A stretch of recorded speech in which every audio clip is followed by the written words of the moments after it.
Warrior play-by-play by Count Casual.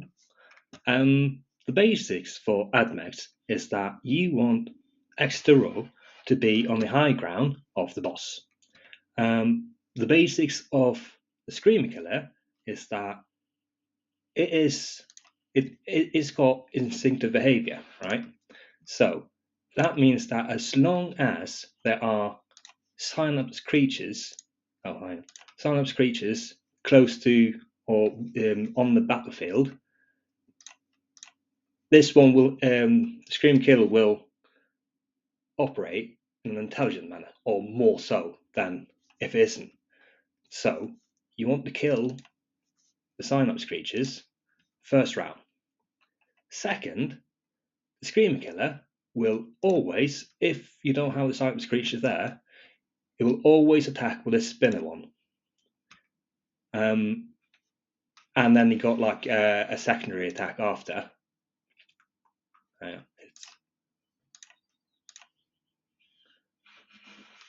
So we'll always use this spin attack and that attack if there are 3 characters or units in melee contact with it.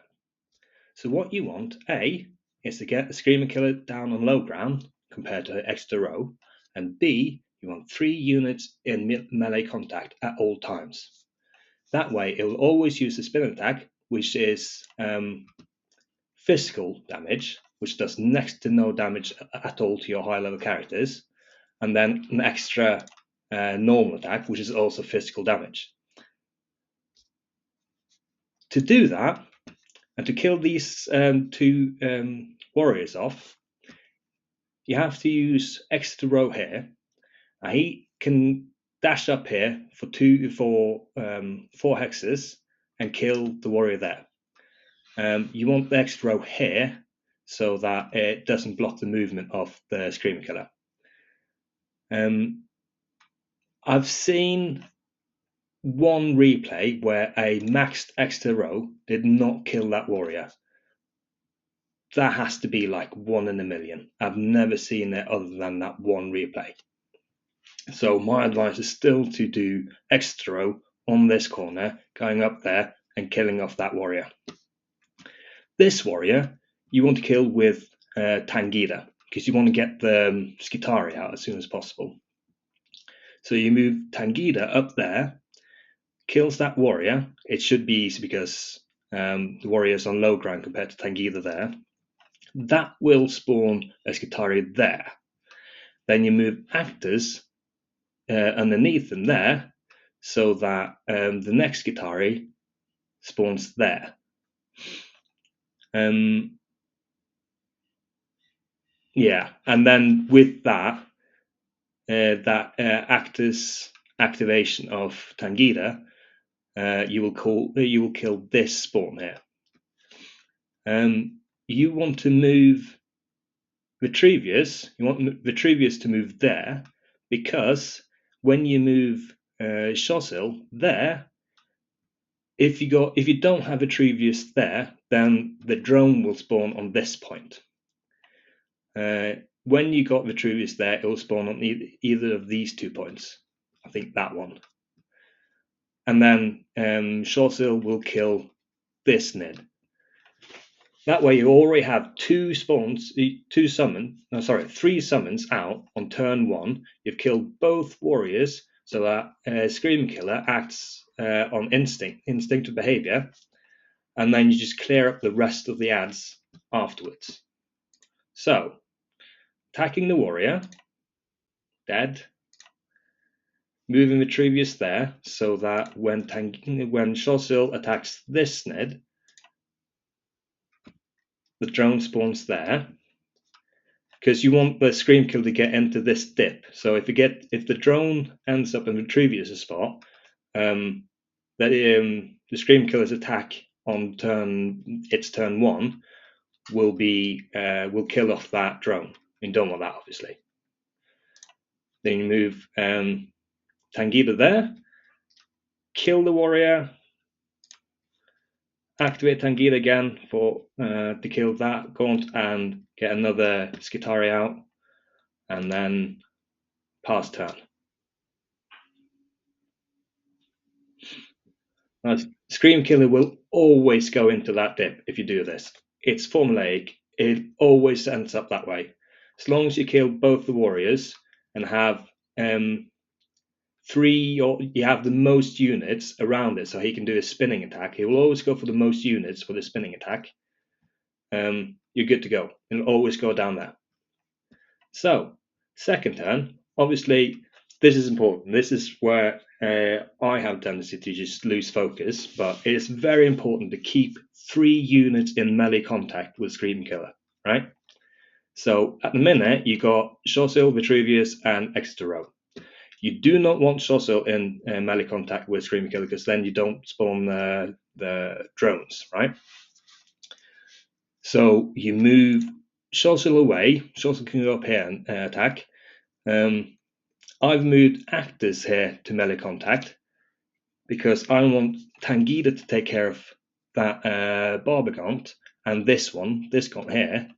But to do that, obviously, I have to be within 2 hexes of it. So I have to move Tangida here so that it kills that Barbagant, and then it then kills this Hormagaunt, right?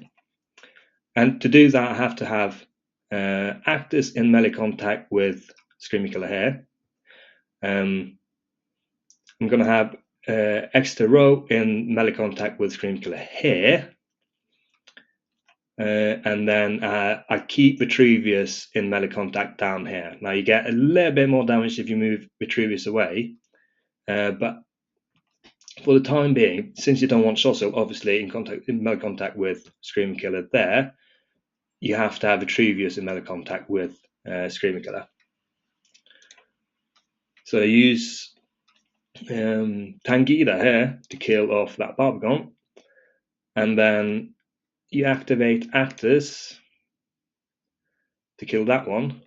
Now you want Exeter Row to kill that one because obviously you want to keep him in melee contact. You could have moved Shosil up there to kill off that Gaunt up there, but then obviously you'll have to move Tangida down again. So it's just better. Also, Shosil will do more damage to Screaming Killer. So use your attack from Exeter Row to kill off that Gaunt there. Now we get the double hits on Screaming Killer with Vitruvius. Move Shosil away. I don't know if it matters where in this area he is, but I just moved him there.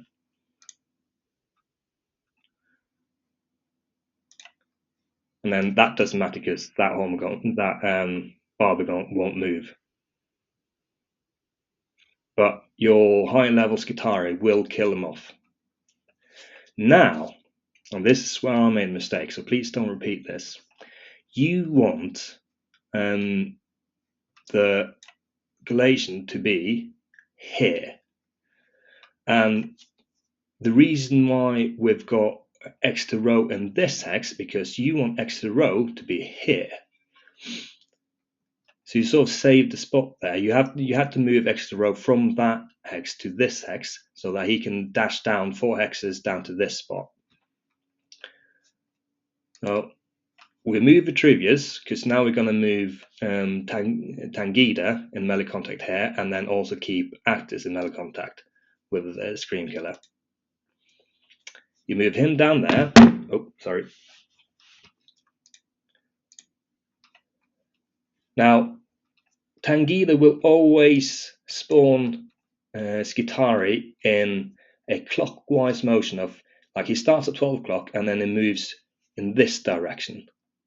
Unless there's more favorable hexes around him to spawn Skitarii in, he'll always do that.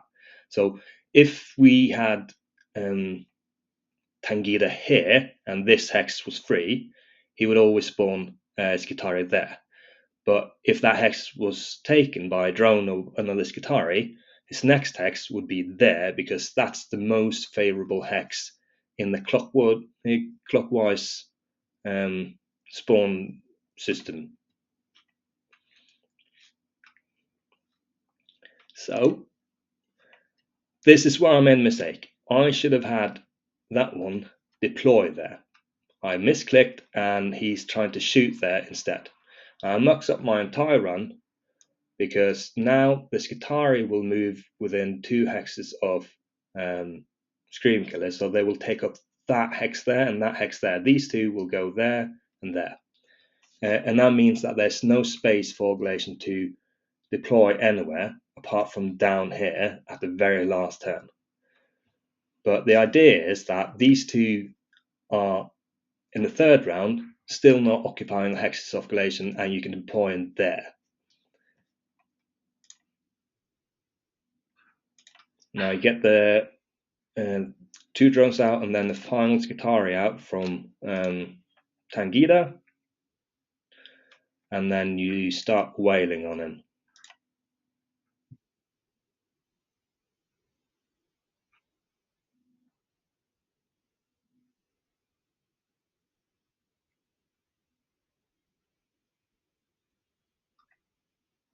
As I said, I can't deploy Glacian here now because that hex there is taken. So now I'm just trying to make the best out of it by trying to remove this drone from this area, because that's the only area that I can deploy him in with 3 hexes that is within striking distance of Screamer Killer.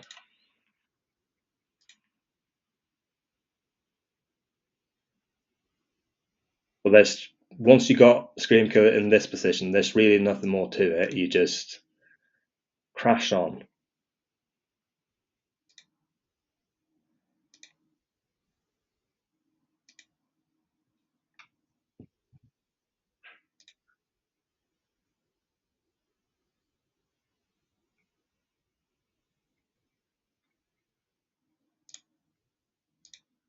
And the reason I moved Actus up here is because I want Vitruvius to first move there and them to move there. So like when I do Actus is active, he'll hit the most units. Like it'll be 5 units that I hit, including Tangida.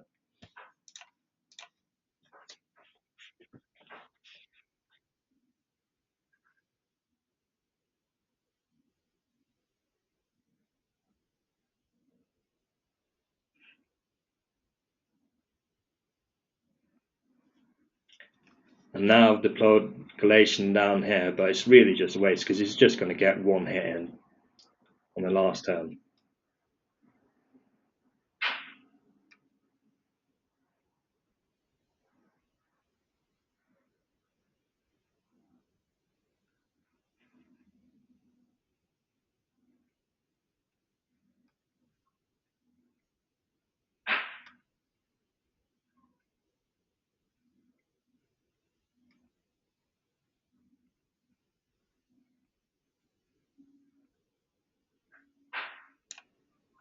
I hope that helped. If you have any questions, just hit me up on Discord.